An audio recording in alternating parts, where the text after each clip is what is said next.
Hello बच्चों, आज मैं आपको मॉडुलस फंक्शन के बारे में बताऊंगा।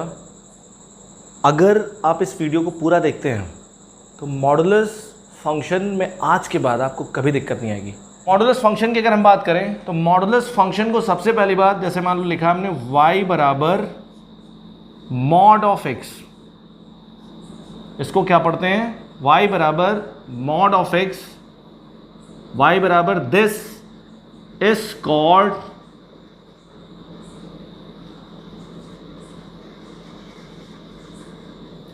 Modulus function of x। बात समझ आई नहीं? ये जो लिखा है हमने, दो वर्टिकल लाइन ऐसे करके लगाई है मैंने, इसका मतलब क्या होता है? इसका मतलब होता है मॉडुलस फंक्शन ऑफ x। अगर मैं इसके अंदर sin x लिख दूं तो क्या हो जाएगा?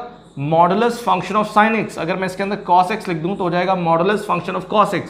अगर मैं इसके अंदर x प्लस 3 लिख दूं तो हो जाएगा modulus function of x plus 3। इतनी बात समझ आई नहीं है? तो ये क्या लिखा है? Modulus function of x, x का मापांक फलन। चलिए, तो इसको हम ऐसे रीड करते हैं। अब देखिए क्या है, ये हमेशा it always returns a non-negative value, a non-negative value। बात समझ आई नहीं आई? नॉन निगेटिव का मतलब क्या होता है यहां पे? अब बहुत सारे लोग कह देंगे नॉन निगेटिव का मतलब होता है पॉजिटिव। नॉन निगेटिव और पॉजिटिव अगर सेम है तो मैंने यहां पॉजिटिव क्यों नहीं लिखा? नॉन निगेटिव और पॉजिटिव में थोड़ा सा डिफरेंस होता है। नॉन निगेटिव का मतलब होता है अगर पॉजिटिव नंबर्स में हम ज़ीरो इंक्लूड कर लें। अगर हम पॉजिटिव की बात करेंगे तो ऐसे नंबर्स जो ज़ीरो से बड़े हों, लेकिन अगर हम नॉन निगेटिव की बात करेंगे, जहाँ भी नॉन वर्ड आता है वहाँ पे ज़ीरो इंक्लूड हो जाता है। बात समझ आई नहीं है? जैसे नॉन निगेटिव हमने बोला तो पॉजिटिव में मैंने ज़ीरो इंक्लूड किया। अगर मैं नॉन पॉजिटिव बोलता तो निगेटिव नंबर्स में मैं ज़ीरो इंक्लूड करता। बात समझ आई नहीं आई? तो नॉन निगेटिव का मतलब होता है positive numbers plus zero. Zero भी हमने ऐड कर लिया। अगर पॉजिटिव नंबर में आप ज़ीरो ऐड कर लें तो उसको हम क्या बोलते हैं? Non negative. तो ये जो मॉडुलस फंक्शन होता है, अगर किसी भी फंक्शन पे मॉड लगा है तो वो क्वांटिटी कभी भी नेगेटिव नहीं हो सकती, क्योंकि मॉडुलस फंक्शन हमेशा क्या रिटर्न करता है? नॉन नेगेटिव वैल्यूज़ रिटर्न करता है, मतलब ज़ीरो या ज़ीरो से बड़ी वैल्यू रिटर्न करता है। बात समझ आई नहीं आई? तो ये जो फंक्शन होगा हमारे पास, ये हमेशा क्या होगा? नॉन नेगेटिव होगा। ये इसकी मिनिमम वैल्यू क्या होगी? ज़ीरो होगी, अदरवाइज ज़ीरो से बड़ी होगी, लेकिन कभी ज़ीरो से छोटी नहीं हो सकती। तो इसीलिए क्या बोल सकते हैं, जो मॉड एक्स होगा वो हमेशा क्या होगा? ज़ीरो या ज़ीरो से बड़ा होगा। इसको अगर मैं इंटरवल के फॉर्म में लिखूँ तो बोल सकते हैं जो मॉड एक्स होगा वो कहाँ बिलोंग करेगा? ज़ीरो या ज़ीरो से बड़ा होगा और इन्फिनिटी से छोटा होगा, या बोल सकते हो ज़ीरो से इन्फिनिटी। बात समझ आई नहीं? ज़ीरो पे क्या लगेगा? क्लोज लगेगा। ज़ीरो इसकी वैल्यू हो सकती है। इतनी बात समझ आई नहीं है? बोलिए, कोई दिक्कत इसमें कभी? अभी देखिए, अब देखो मॉड ओपन कैसे होता है, ध्यान से देखिए। तो जैसे मान लो हमारे पास फंक्शन है y बराबर मॉड x। तो जब भी कभी आपके सामने मॉड आए, कभी भी अगर आपके सामने मॉड आता है तो आपको बेसिकली तीन केस कंसीडर करने होते हैं। कितने केस कंसीडर करने होते हैं? तीन केस। एक बार क्या करना है, मॉड के अंदर लिखी हुई क्वांटिटी को क्या करना है? ज़ीरो से बड़ा करना है। एक बार क्या करना है, मॉड के अंदर लिखी हुई क्वांटिटी को ज़ीरो करना है। एक बार क्या करना है, मॉड के अंदर लिखी हुई क्वांटिटी को क्या करना है? ज़ीरो से छोटा करना है। आप ये बताइए, अगर आपके पास कोई क्वांटिटी है तो या तो वो ज़ीरो होगी, या वो ज़ीरो से बड़ी होगी, या ज़ीरो से छोटी होगी। हमने पूरी रियल लाइन को तीन भागों में बांट दिया, ज़ीरो से छोटा, ज़ीरो से बड़ा और ज़ीरो। आपको हमेशा तीन केस के बारे में सोचना है जब भी कभी मॉड फंक्शन आए। मॉड किसी पे भी लगाओ, sin x पे लगाओ, cos x पे लगाओ, tan x पे लगाओ, x क्यूब पे लगाओ, x प्लस 2 पे लगाओ, किसी पे भी लगाओ, आपको बिल्कुल डरना नहीं है। ये तीन केस कंसीडर करने हैं और स्टेप बाय स्टेप आपको आगे बढ़ना है। तो देखिए, मॉड के अंदर लिखी हुई चीज़ अगर पॉजिटिव होगी, मॉड के अंदर लिखी हुई चीज़, ये जो वर्टिकल लाइन है ये मॉड है, इसके अंदर अगर इसका इनपुट, इसके अंदर अगर लिखी हुई चीज़ क्या होगी? पॉजिटिव होगी, ज़ीरो से बड़ी होगी, तो मॉड का कोई फर्क नहीं पड़ेगा। तो क्या आ जाएगा? x आ जाएगा। जो लिखा है वही आ जाएगा। पॉजिटिव पे मॉड का कोई भी असर नहीं होता है। अगर 0 लिखा है तो 0 का मॉड क्या होता है, 0 होता है। 0 पे अगर हमने मॉड लगा दिया तो उसकी वैल्यू क्या आएगी, 0 आएगी। अभी देखिए मॉड के अंदर लिखी हुई चीज़ अगर ये x 0 से छोटा है, क्या है, 0 से छोटा है मतलब निगेटिव है, -2 -3 -4 है, तो मॉड क्या आ जाएगा, -x आ जाएगा। अब ये चीज़, ये वाला केस थोड़ा इंपॉर्टेंट है क्योंकि ये केस बहुत सारे लोगों को समझ में नहीं आएगा। बहुत सारे लोग कहेंगे सर देखिए अभी तो आप यहाँ कह रहे हैं नॉन निगेटिव होता मॉड, मॉड कभी निगेटिव नहीं हो सकता और यहाँ आपने -x लिख दिया। तो आपको ये बात पता होनी चाहिए कि अगर मैं यहाँ पे मैंने -x लिखा है, ये लिखा -x, और अगर मैं आपसे पूछूँ ये क्वांटिटी, ये जो -x लिखा है ये पॉजिटिव है कि नेगेटिव है, तो 90% स्टूडेंट्स जिनको नहीं पता, जो डेप्थ में नहीं पढ़ते हैं, वो इसको कहेंगे सर देखो नेगेटिव है। क्यों? क्योंकि यहाँ पे माइनस देख के बोल देंगे, क्योंकि ये वेरिएबल है। ये भी आप सोचिए, ये वेरिएबल पे माइनस लगा है। बात समझ आए नहीं? तो जब तक हम इस वेरिएबल के बारे में नहीं जानेंगे तब तक हम इस क्वांटिटी को पॉजिटिव या नेगेटिव नहीं कह सकते हैं। क्योंकि अगर x की वैल्यू में -2 रख दूं तो ये क्वांटिटी पॉजिटिव हो जाएगी, अगर x की वैल्यू में 2 रख दूं तो ये क्वांटिटी नेगेटिव हो जाएगी। तो इसका मतलब ये -x किस पे डिपेंड करेगा, पॉजिटिव होना या नेगेटिव होना, ये किस पे डिपेंड करेगा, ये डिपेंड करेगा x के बिहेवियर पे। तो अगर आपसे कोई पूछता है -x क्या है तो आप बोलोगे हम नहीं बता सकते हैं जब तक x नहीं पता चलेगा। तो बात समझ आई नहीं? ध्यान से समझिए।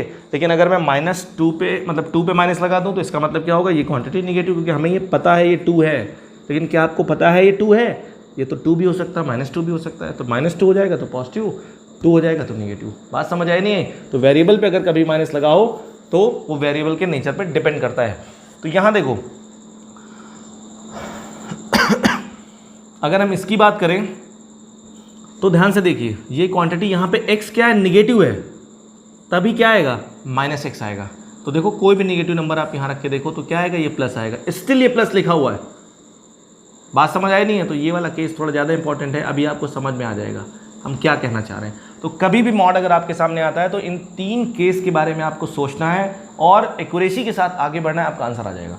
अभी देखिए एग्जाम्पल की मैं बात करता हूँ, ध्यान से देखिए। अगर मैंने आपसे कहा बताइए मॉड ऑफ 2 क्या होगा, तो इस प्रॉपर्टी को हम यूज़ करेंगे। देखिए मॉड ऑफ 2 पॉजिटिव है नेगेटिव, पॉजिटिव है, तो पॉजिटिव का मॉड क्या होता है, पॉजिटिव पे मॉड का कोई फर्क नहीं पड़ता है, तो सिंपल क्या आ जाएगा, 2 आ जाएगा। अगर मैंने आपसे कहा बताओ -2 क्या होता है, -2 का मॉड क्या होता है, तो सिंपल सी बात है, ये क्वांटिटी क्या है, ये क्वांटिटी है निगेटिव क्वांटिटी। कौन सी क्वांटिटी है ये क्वांटिटी निगेटिव क्वांटिटी है। तो निगेटिव क्वांटिटी को कैसे बेसिकली निगेटिव क्वांटिटी पे मॉड वर्क करता है, निगेटिव क्वांटिटी अगर कभी भी है तो क्या होना है, हमसे टीचर कहेगा -2 का मॉड 2 होगा, बिल्कुल होगा, मैंने कब कहा नहीं होगा, -2 का मॉड 2 होगा। लेकिन -2 के मॉड से 2 तक आने में एक स्टेप और होता है, जो चीज़ें हमें नहीं बताई जाती हैं। वो स्टेप क्या होगा, ये 2 कैसे आया, इस डेफिनेशन का हम यूज़ करेंगे।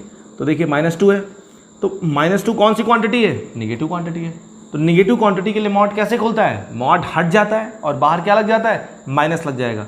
तो क्या होगा, मॉड हट गया और बाहर क्या लग गया, माइनस लग गया। अब ये माइनस उसमें मल्टीप्लाई कर देगा, क्या हो जाएगा, 2 आ जाएगा। फिर से देखिए -4 ले लिया हमने, तो -4 क्या है, निगेटिव क्वांटिटी है। निगेटिव क्वांटिटी के लिए मॉड कैसे खुलता है, मॉड हट जाएगा और बाहर क्या लग जाएगा, माइनस लग जाएगा। तो मॉड हट गया और बाहर क्या लगा, माइनस लगा, तो ये कितना आ जाएगा, +4। इतनी बात समझ आई नहीं है? मॉड ऑफ 0 क्या होता है, 0 होता है क्या? ठीक है, इतनी बात समझ आई नहीं है, कोई दिक्कत इसमें? ठीक, बहुत बेसिक फंक्शन है, आपको आना चाहिए। चलिए वीडियो को पूरा देखिए। अब हम आगे बात करते हैं, इसे मैं इरेज करता हूँ।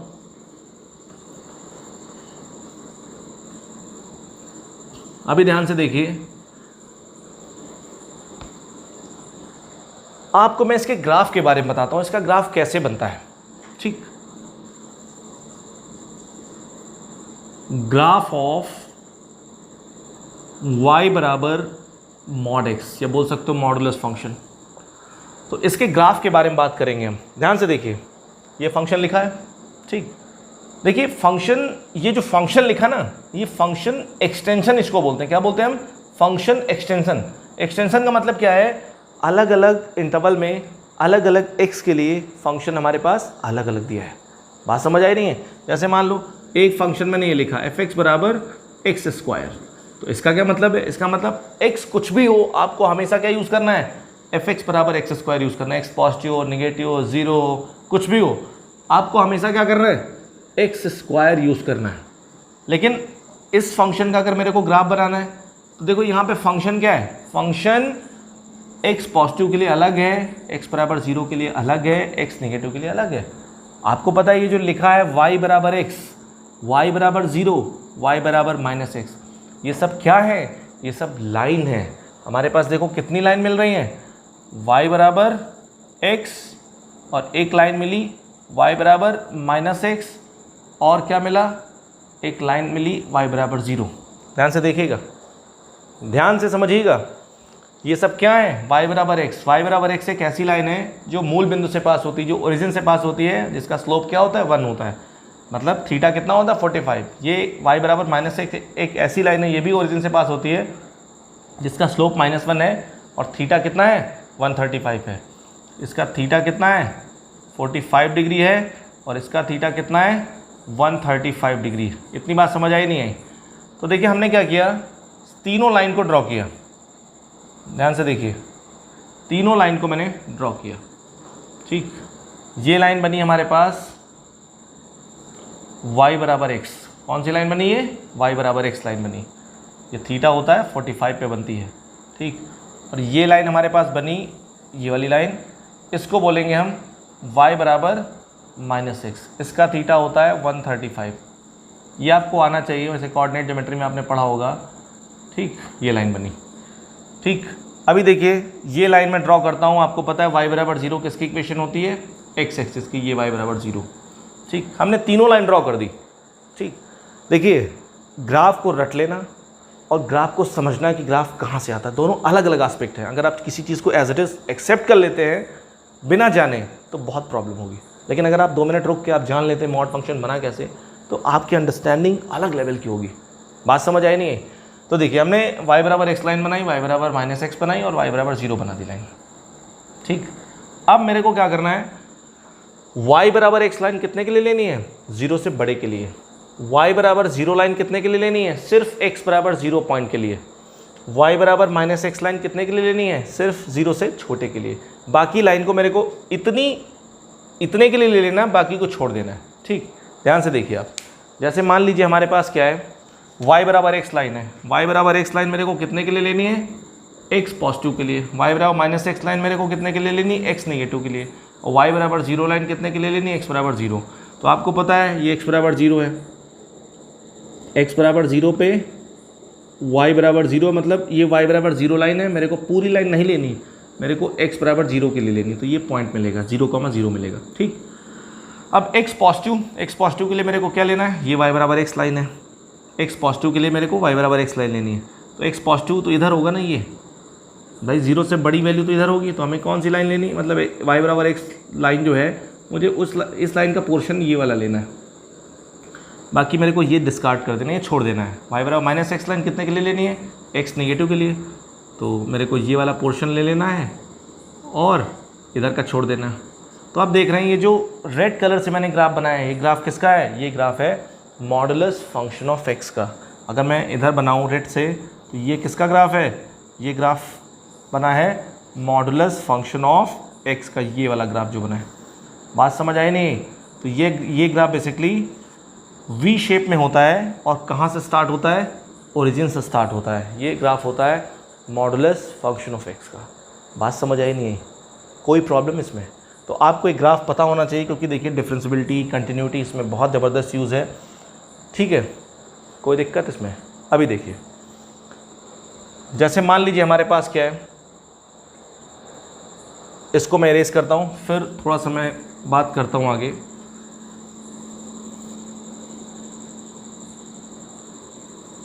ठीक,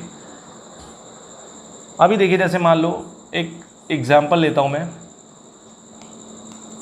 मैं अगर आपसे कहूँ मॉड x बराबर -2, तो क्या कभी ये पॉसिबल है क्या, मॉड x बराबर -2 क्या कभी हो सकता है क्या? क्योंकि मैंने आपको बताया था मॉड तो हमेशा पॉजिटिव वैल्यू देता है, नॉन निगेटिव वैल्यू देता है।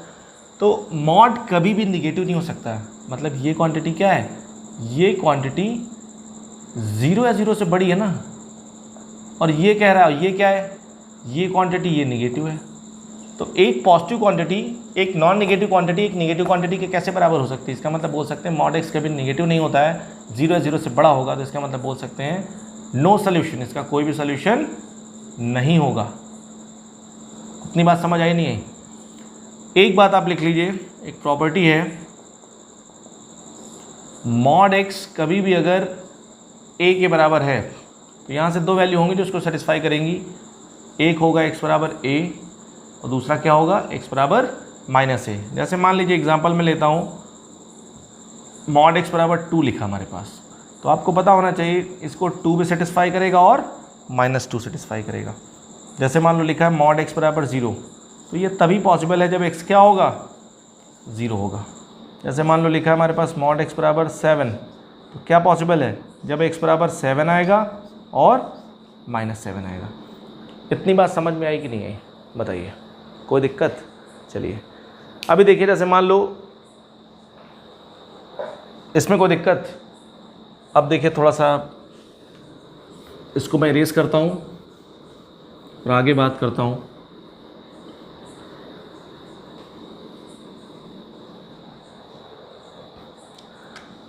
एक प्रॉपर्टी बहुत ज़बरदस्त प्रॉपर्टी है, एक क्वेश्चन में लेता हूँ। क्वेश्चन हमारे पास लिखा है x² - 5 mod x + 6 बराबर 0। हमसे कह रहा है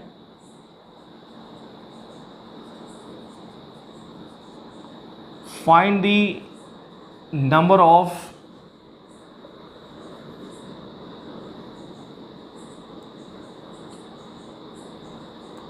पॉजिटिव रियल सॉल्यूशंस। ये क्वेश्चन है, ठीक। और ये क्वेश्चन एनडीए में पूछा भी जा चुका है, ठीक। तो मॉड आया हमारे सामने, बात समझ आई नहीं? मॉडुलस आ गया, तो अब क्या करें हम? तो मैंने आपको देखिए जो बेसिक मेथड है, एक मेथड और भी है इसका, लेकिन जो बेसिक मेथड है वो मेथड कहता है कि आप 3 केस बना लो। मॉड आया ना आपके पास, आप कितने केस बनाओ? 3 केस बनाओ। कितने केस बनाओ? 3 केस। स्टार्टिंग में मैंने आपसे बोला था कभी मॉड देखे आप 3 केस बनाओ। मॉड एक्स आया ना, तो देखो x अगर पॉजिटिव हुआ तो मॉड x क्या होगा? x हो जाएगा। होगा नहीं होगा x? ये बात आपको पता है। x अगर 0 हुआ तो मॉड x कितना हो जाएगा? 0। x अगर 0 से छोटा हुआ तो मॉड x की जगह पे हम क्या लिख सकते हैं? -x लिख सकते हैं। तो अगर मैं बात करूं, इसको मैं रेस कर रहा हूं, अभी देखिएगा कितना इजीली आ जाएगा ये। तो देखो क्या किया मैंने, x मॉड x हो जाएगा, तो मैंने इस इक्वेशन में रख दिया x² माइनस मॉड x की जगह पे कितना आ जाएगा? x + 6 बराबर 0। तो इसका हमने फैक्टर किया। फैक्टर करने के बाद आप जब सॉल्व करोगे x बराबर क्या आएगा? 2 और 3 आएगा। तो हमने स्टार्टिंग में क्या माना है? x पॉजिटिव है, ध्यान से देखिएगा। और ये जो वैल्यू आ रही है x की, ये भी क्या है? पॉजिटिव है। तो इसका मतलब यहाँ से कितने सोल्यूशंस मिले? 2 सोल्यूशंस मिले, नहीं मिले? कितने मिले? 2 पॉजिटिव सोल्यूशंस मिल गए मेरे को, ठीक। ध्यान से देखिएगा, क्योंकि x पॉजिटिव है, ये दोनों वैल्यू जो आ रही हैं भी पॉजिटिव है, तो इसका मतलब इन दोनों को ले लेंगे हम। अभी देखो x बराबर 0, इस इक्वेशन में x बराबर 0 आप रख दो x बराबर 0 रख दोगे तो कितना आ जाएगा? 6 बराबर 0। 6 कभी 0 के बराबर हो सकता है क्या? तो बोल सकते हैं नो सोल्यूशन, कोई भी सोल्यूशन नहीं मिलेगा। अब यहाँ से देखिए x², अब मॉड x की जगह कितना आ जाएगा? -x आ जाएगा, तो कितना हो जाएगा? +5x + 6 बराबर 0। जब आप इसको फैक्टर करोगे, फैक्टर करने के बाद आपको आएगा -2 -3 मिलेगा, ठीक। तो ये जो वैल्यू आई हैं, देखो x नेगेटिव है और ये जो नीचे वैल्यू आ रही है ये भी क्या है? नेगेटिव है। तो इसका मतलब हम इन दोनों वैल्यू को ले लेंगे। लेकिन मेरे से क्या पूछा है? पॉजिटिव सोल्यूशंस पूछा है, तो ये क्या है? ये तो नेगेटिव रियल सोल्यूशंस हैं। क्या है? नेगेटिव रियल सोल्यूशंस हैं। बट x की वैल्यू कितनी आई? 4 वैल्यूज़ मिली मेरे को, x बराबर 2 -2 3 -3। लेकिन मेरे से पॉजिटिव पूछा है, तो पॉजिटिव कितनी हो जाएंगे? 2। तो देखो मॉड आया, कितनी इजीली हमने सॉल्व कर लिया। आपको पता था 3 केस बनाई, कभी भी मॉड आपके पास दिखे आपको 3 केस बनाना है और बहुत ही इजी तरीके से आपको सॉल्व करके आगे बढ़ना है। कोई दिक्कत? तो आज के लिए इतना ही करता हूँ। नेक्स्ट वीडियो में कुछ मज़ेदार लेके आऊँगा आपके लिए। Thank you.